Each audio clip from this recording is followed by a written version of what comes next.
emotions early on in their childhood.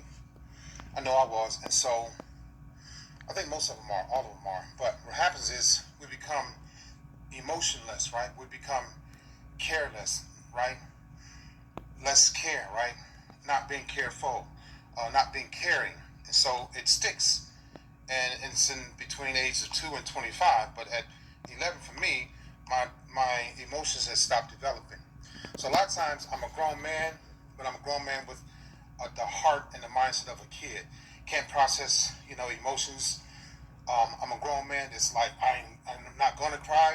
I'm a kid that wants to cry, but I'm grown to cry. Too grown, too hard, too strong, too manly to show my tears. And so that's where it comes from.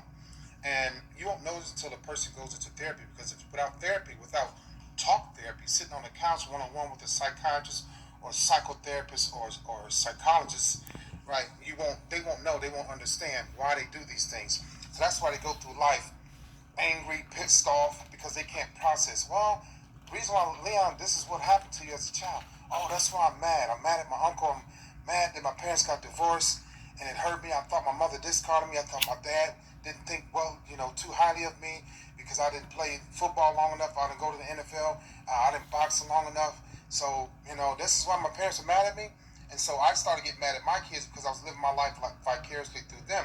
So that separation from me and my kids, the love, the caring, the empathy, the lack of empathy was through the roof. And so I didn't connect emotionally with my ex-wife, my ex-girlfriend, my kids, and even some friends. I pushed all the good women away. I pushed good friends away because they weren't like mean or tough like me, and I wanted people to be mean and tough like me. I'm like, if I made it through life, MF, you could make it. You should make it. So the lack of empathy was there, because if I could do it, anybody could do it. If I got molested and my parents got divorced, and we lost our house, and people bullied me and called me names and called me out, and I was forgotten about and sent over here, sent over there to live. If I could turn around and turn my life around, then I think that you can do it too. And so I thought that with my ex-girlfriends, my ex-wife, I thought everybody should be like hard and stubborn and stiff and a stick in the mud and grumpy, and think everybody should do things for them and look up to them and treat me a certain way and put me on the pedestal because I'm the man. I'm strong. I made it. You didn't. You weaker than me. I look down on you. You nothing. You're nothing. And so, yeah, that's how I think most of the times that's how I was developed. All the time, really. But we push people away.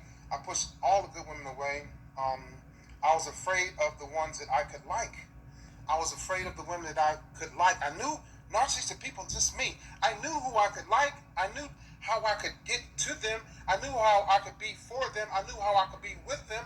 But I knew this, so I wanted to separate myself because it was too good to be true. Because if my mom left me, you're gonna leave me. If my dad and my parents got divorced and sent me over here, sent my sister over here, you're gonna do the same thing. You're gonna discard me too. So if I'm getting discarded at 10, 11 years old, it's going to happen again at 20, 25, 30, 30, 40, 45, 50, right? And so the women that I would get close to, I knew that I could easily hurt them. I knew that I could easily separate from them. The ones that I was afraid to get close to, I knew it would be hard for me to separate from them.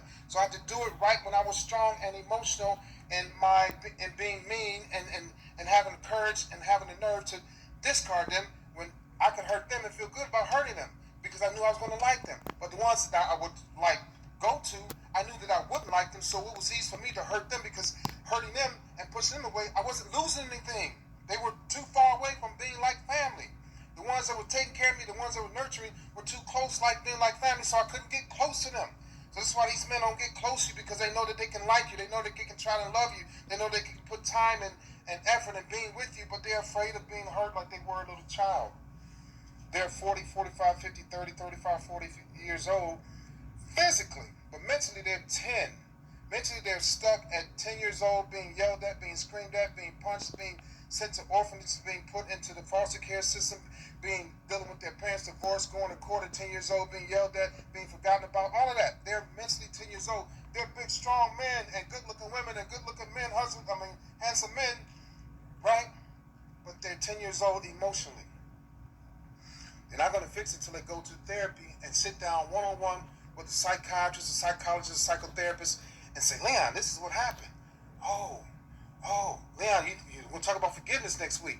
We're going to talk about apologize next week. And I was always like, it's going to be okay, Leon.